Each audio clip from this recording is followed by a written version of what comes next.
Bapa yang baik, Bapa pengasih di dalam kerajaan sorga. Pada malam ini kami rindu mendengarkan firman-Mu. Biarlah kiranya firman ini bisa menjadi berkat untuk kami yang mendengarkan. Berkati kami dalam malam istirahat kami hari ini, kiranya Tuhan Yesus beserta dengan kami. Berkati kami dalam setiap pergumulan kami, agar kami bisa melewatinya dengan tuntunan Roh Kudus.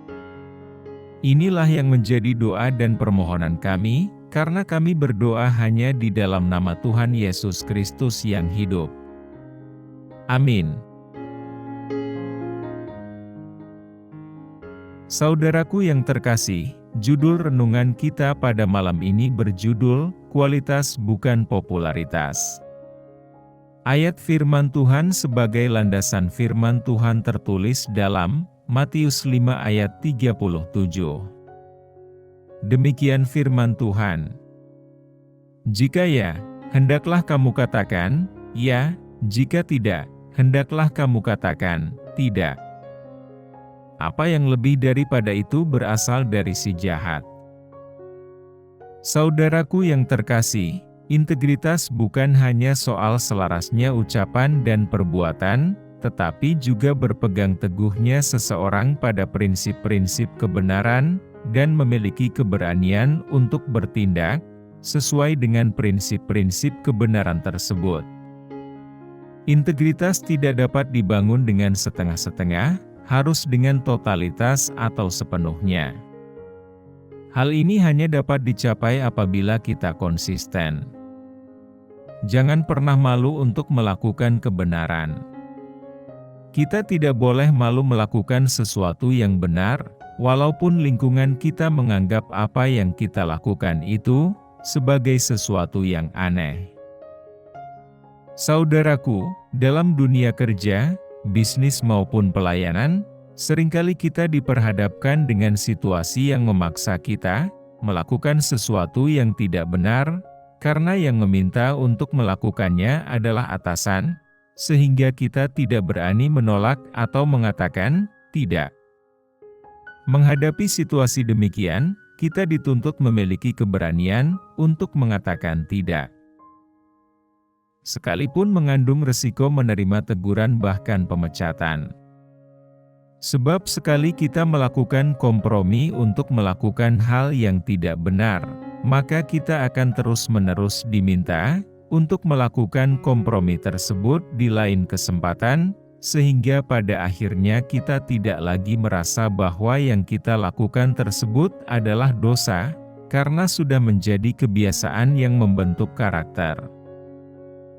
Saudaraku, tidak dapat dipungkiri, mereka yang bersedia melakukan hal-hal yang kotor untuk pimpinan biasanya menjadi anak emas dan mendapatkan banyak keuntungan dan bonus dari atasan.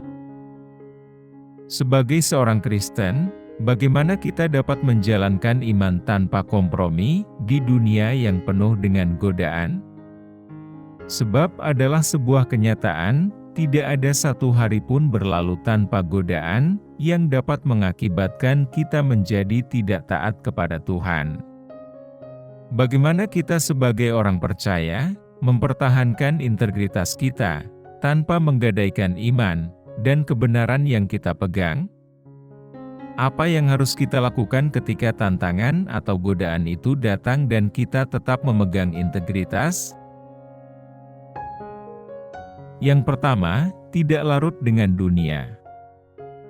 Toleransi yang dipahami sebagian besar orang pada masa ini, bukan lagi toleransi sejati yang sejak dulu kita kenal, tetapi lebih mengarah kepada kompromi.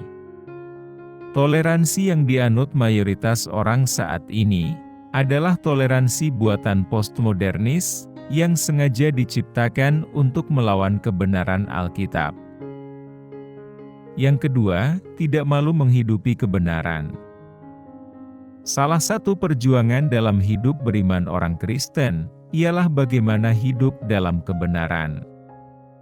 Hidup dalam kebenaran berarti hidup tanpa kepalsuan, hidup tanpa manipulasi. Dengan kata lain, Hidup dalam kebenaran berarti hidup secara jujur. Sebagai orang Kristiani yang mengakui diri sebagai pengikut Kristus, mesti menyadari bahkan mempraktekkan kebenaran dalam hidup, bahwa Allah adalah kebenaran. Dalam diri Allah tidak ada kepalsuan, karena Allah adalah kebenaran. Selalu ada keselarasan antara apa yang dikatakan Allah dan yang diperbuatnya. Yang ketiga, hidup seperti Yesus hidup. Bagaimana cara kita bisa hidup dalam kebenaran? Pertama, Yesus adalah kebenaran. Untuk dapat hidup secara benar, maka kita harus hidup dalam Yesus. Artinya bahwa hidup sesuai dengan yang dipraktekkan oleh Yesus sendiri. Saudara, itulah sebabnya selama berada di bumi, Yesus tidak pernah menyia-nyiakan kesempatan yang ada. Waktu dan segenap keberadaan hidupnya, sepenuhnya dicurahkan untuk melakukan kehendak Bapanya secara sempurna. Sudahkah kita hidup sama seperti Kristus? Jika kita berjalan seturut kehendak Tuhan dan meneladaninya, maka kita telah hidup seperti Dia. Jadi ketika dunia menawarkan untuk serupa dengannya, haruslah kita menolak dan berani mengambil keputusan yang berintegritas, yaitu dengan cara tidak larut dengan dunia, serta segala kenikmatannya, tidak malu menghidupi kebenaran yang sejati, dan yang terutama hiduplah seperti Yesus hidup. Maka kita akan menjadi orang percaya, yang berintegritas penuh di tengah dunia pada zaman ini. Amin. Bapa kami yang di surga, Bapa yang kami panggil dalam nama Tuhan Yesus Kristus. Kami bersyukur Tuhan, atas pertolongan-Mu, penyertaan-Mu, dan atas berkat-Mu dalam hidup kami, dan kami bersyukur atas kebaikan Tuhan pada hari ini.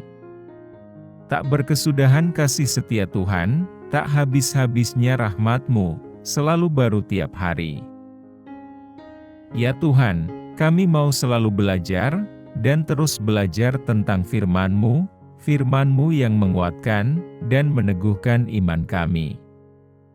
Firman-Mu yang mengubahkan hidup kami. Kami mau berjalan bersama dengan Engkau di sepanjang kehidupan kami, agar kami tidak tersesat di dalam dunia ini. Kami mau melakukan firman-Mu ya Tuhan, di sepanjang hidup kami, agar kami tetap kuat berjalan bersama dengan Engkau. Terima kasih ya Tuhan, buat kesempatan hidup yang masih Engkau berikan kepada kami. Segala pergumulan dan persoalan hidup, kami serahkan di dalam tangan-Mu, Engkau akan menyelesaikannya bagi kami. Ya Bapa, hamba berdoa buat saudara-saudaraku, yang sudah mendengarkan renungan malam ini, yang saat ini sedang mengalami sakit penyakit, pergumulan, dan masalah kebutuhan ekonomi, kiranya Engkau jamah, sembuhkan, dan pulihkan. Berkati perekonomian mereka, serta berikan jalan keluar di setiap pergumulan, dan masalah yang mereka sedang hadapi. Ajarlah kami ya Tuhan, untuk selalu berharap, dan percaya sepenuhnya hanya padamu saja. Kiranya Engkau terus memberkati kehidupan kami, keluarga kami, sanak saudara kami, bangsa dan negara kami, dan pemerintah kami. Biarlah semuanya dalam perlindungan-Mu ya Tuhan. Bapa, inilah yang menjadi doa dan permohonan kami, ampuni kami agar kami layak di hadapan-Mu. Dalam nama Tuhan Yesus kami berdoa. Amin. Saudaraku yang terkasih, apabila saudara merasa terberkati dengan renungan pada malam ini, jangan lupa subscribe channel ini, agar saudara bisa mendapatkan notifikasi terbaru dan renungan setiap harinya. Tuhan Yesus memberkati.